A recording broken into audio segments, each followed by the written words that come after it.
Out of the Blue, proudly brought to you by San Remo. We're family. Another surprise! Out of the blue, You want that with fries? out of the blue. Come with me across the sea on a barbecue. We're gonna cook for you. Nothing but blue skies. Out of the blue, You want some chili with those fries? out of the blue. Hi and welcome to another episode of Out of the Blue. Today's program comes from Booborowie. Bet you're wondering where that is. Well, Booborowie is located northwest of Burra, about 200 kilometres from Adelaide, and is nestled between rolling hills and sleeping pastures. In the late 1860s, the township built an eating house and stables to service the many Cobb & Co coaches en route to Burra. There was grand plans of expansion. Unfortunately, the grand plans didn't happen, but the township of Booborowie was proclaimed in 1877. It's now big sheep and cattle country, and the first place we're going to is Savannah Lamb. Come on, hey. Come on, yeah. Here at Savannah Farm, our main focus is on our productivity and the way we raise our animals. We believe that any animal that's born on this property has a right and a chance have a good life and an ethical and humane life. For example, these lambs here that you can see were lambs that were mismothered for different reasons in a paddock, whether it was just a simple mix-up, and mum went to get some feed and didn't make it back to find the lamb. And we check our flocks 3 times a day when we're lambing to try to identify any lambs that have been separated from mum and bring those lambs back in and hand raise them. Our philosophy around what we refer to as lamb speak is that we believe that these lambs that are hand raised by us can play a really crucial role in our farm program. And that is when all the other lambs are weaned off of their mothers to grow and take part in their own life, and these lambs we can reintroduce back to that main flock. And what we've worked out is because they are hand raised by us, they develop at a different level, which is a higher level in the flock, and sheep operate under a flock mentality. So when an animal such as these hand raised lambs are reintroduced back into that flock, they view us as their mother and their carer, and they quickly pass on and teach and tell all the other lambs in the flock that we're no threat to them, that we're there to help them. And it's teaching through the help of these boys and girls here that, you know, we are there to assist and help them through life. We also don't use motorbikes and we don't use dogs to move our stock, because that's an induced pressure or induced fear on those animals that we believe not to be necessary. So we built laneways through our farm years ago so that when we want to move stock, we just open a series of gates and they move themselves overnight generally. So you come back the next morning and the lambs or the sheep have been moved to the next paddock, so that an animal's never forced. Forcing an animal to run can create lactic acid build up in their muscle, which can cause long-term damage to tenderness, and lactic acid tends to stop the exchange of oxygen and moisture in the muscle, so the meat can become drier and tougher. Don't go away, Adam cooks up a delicious ragu.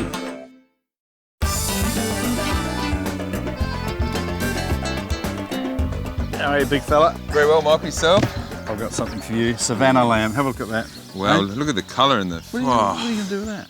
Hey? Well, lamb mince, straight away I think of a quick lamb ragu. Well, quick, I'll leave you to Bit it. quick, yeah, but you know, normally ragus take about a couple hours, but this one here, we've done It's in a about quickie. 25 minutes. It's a quickie. Okay. Quickie, yep. All right, I'll leave you to it. All right, Michael, thank you for that. Okay, see you later. Well, firstly, I need to get some olive oil into my pan. Now, a good amount of extra virgin Bobolina olive oil here. Got some diced onion. You want the sizzle, always about the sizzle. Now, this is something I probably don't normally do. I always add my herbs last. This time I'm adding them first. This is something my nonna used to do. When she was making a ragu, she would cook the herbs all the way through. So basically I disintegrate and flavour the sauce. So I'm adding that same process, that method, into my quick ragu. So cut your basil really nice and finely. Beautiful. In that goes some pancetta. Dice that up. In that goes So we need to cook off the onion and the pancetta for about 3 to 5 minutes. Just making sure that we render down all the fat in the pancetta. So next, the onion is all good, ready to go. Got some nice colour there, not too much colour. Now I'm adding my lamb. Look at the fantastic fat ratio to meat there. That is just, oh, magic. I would grab a spoon and dig into that raw. I love it.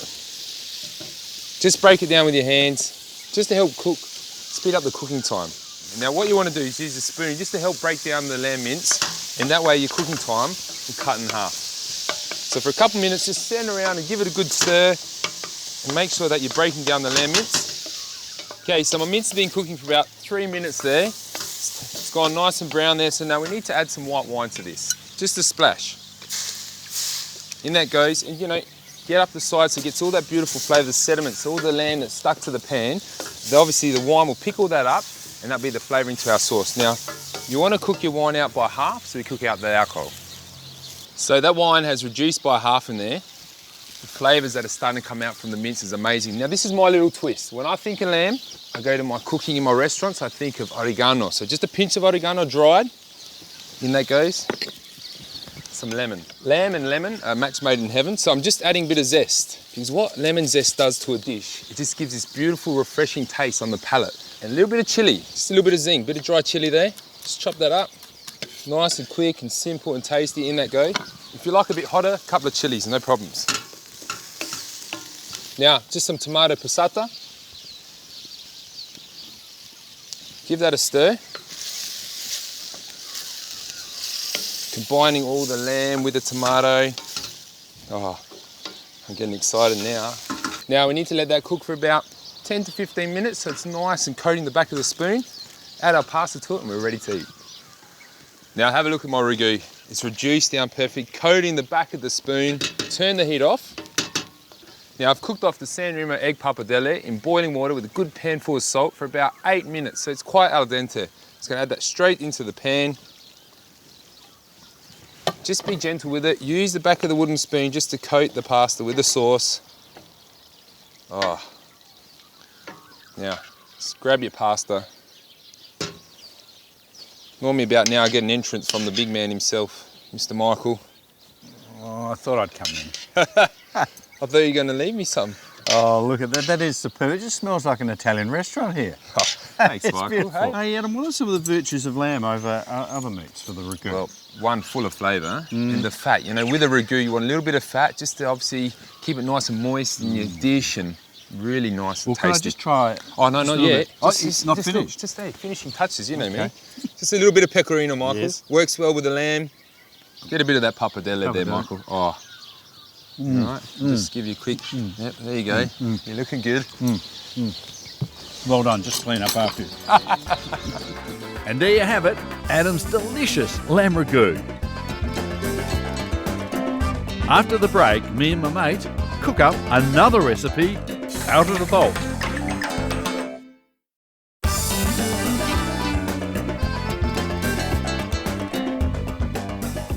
Nestled in a cosy spot in Coffin Bay, me and my mate cooked a mean crab recipe on our homemade bush barbecue.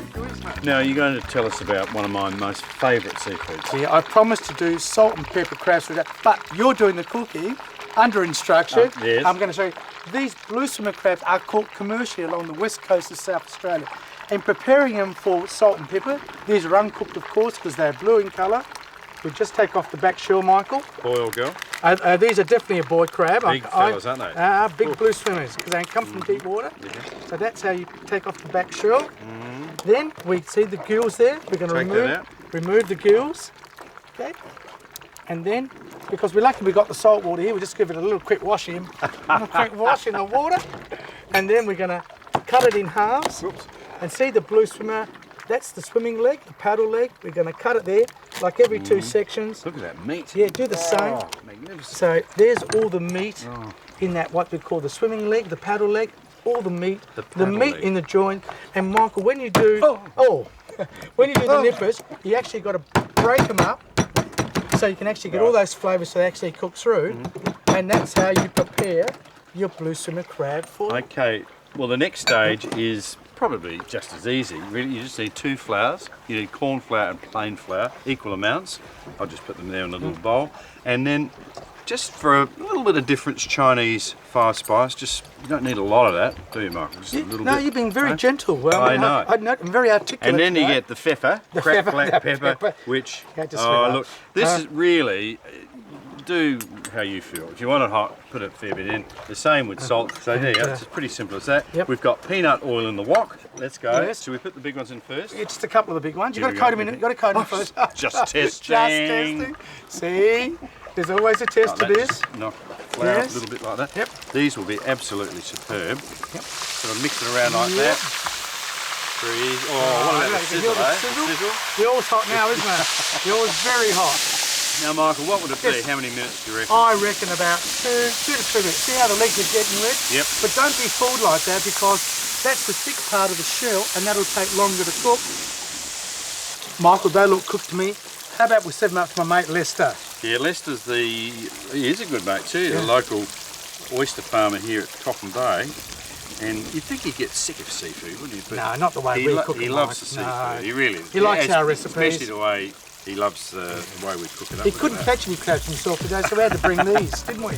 Here we are, salt and pepper crabs with 5 spice. Or spice five? That's That's hard to five. say, That's isn't it? hard to say. Salt and pepper crabs with 5 spice at Coffin Bay for Leicester.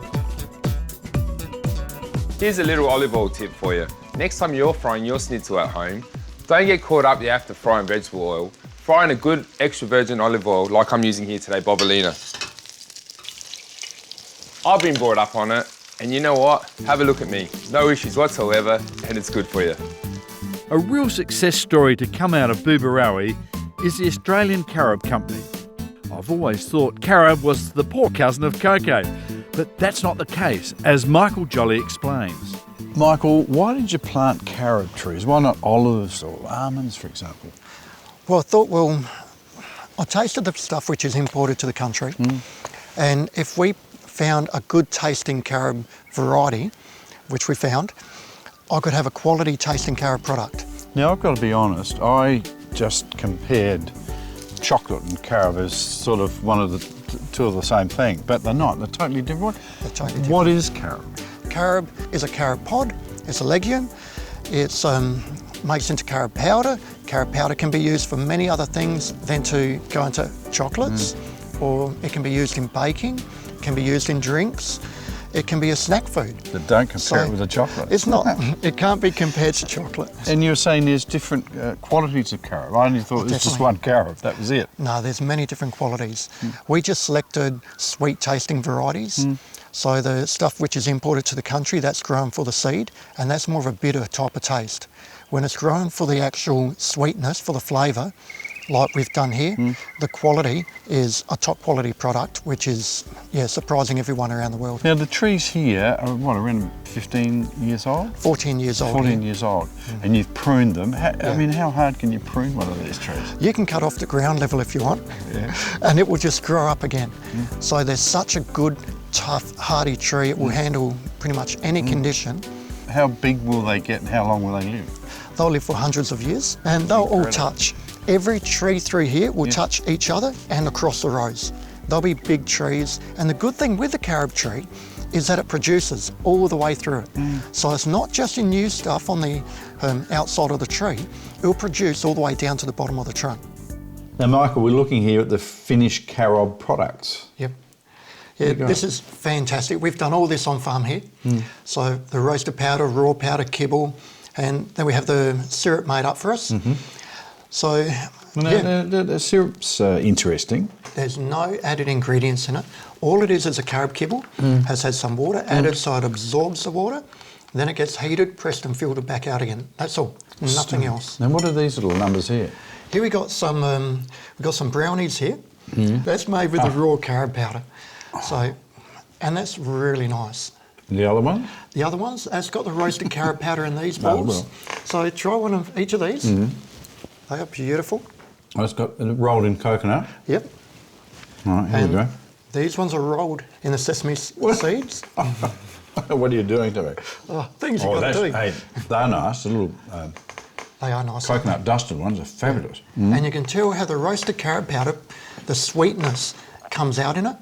The raw powder is really smooth, like in the brownies. But the roasted just intensifies the sweetness Beautiful. using that without adding all your sugars. That carob flavour is beautiful. It's so subtle, but it's underlying. It's magnificent. Well It's done. nice, isn't it? Well done. Sorry. There's nothing like finishing off a meal with a good Greek dessert. Don't go away. My mate George has a real treat for you.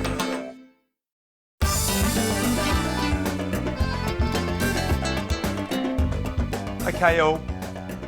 Adam's done lamb, so I think I'm going to do a Galaktoboureko. Yes, you heard it, Galaktoboureko. Just in case you're wondering how to say it, I can give you a quick 30-second lesson on how to do it. Everyone knew the Battlestar Galactica. So if you break that down and say Galacta and then put Boureko on the end, no, try it. So Galaktoboureko, you know how to say it. If you're wondering what a Galaktoboureko is, it's a traditional Greek custard slice, and it's we use semolina as the base to that one there, and it's finished off with a beautiful syrup. So let's get onto it. The first part of the recipe involves making the syrup mixture of sugar, water, lemon and vanilla sugar and bringing it to the boil. Next is making the custard, which involves heating milk in a saucepan. Now what I've done is I've added the sugar, the semolina, the eggs and a little bit of milk so that I get a mixture over here ready to go. Consistently mix it. Once it's combined, I add it to the milk on the stove when it's just at boiling point and whisk until it thickens.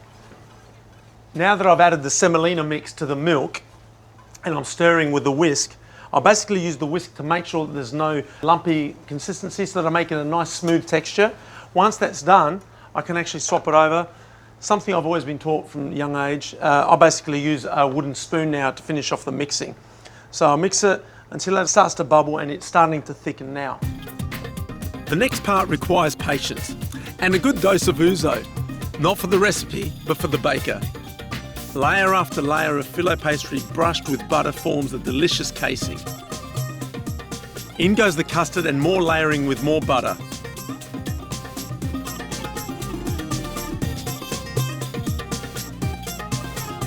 Once finished, score the pastry gently into squares as it makes it easier to cut after it's cooked. And then what I love to do with my Galaktoboureko after it's been buttered, I like to get a little spray bottle that's got a bit of water in it. And I tend to like to spray just a little bit of water over the top. And what that does, it gives it a nice crisp finish at the end. And it's in the oven for 50 minutes at 175 degrees centigrade. My beautiful family favourite, Galaktoboureko. That's it for our show today. Hope you've enjoyed the journey up north. Don't forget to like us on Facebook and to visit our website for recipes and story information. See you next time.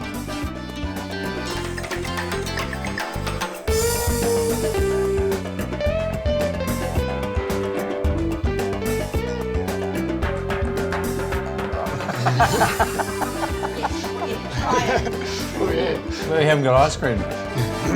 Throw it on a spoon. Oh, on the spoon, all right, okay.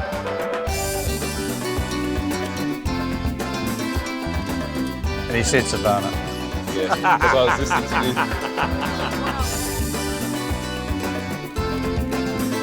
Adam did lamb, I'm doing Galaktoboureko.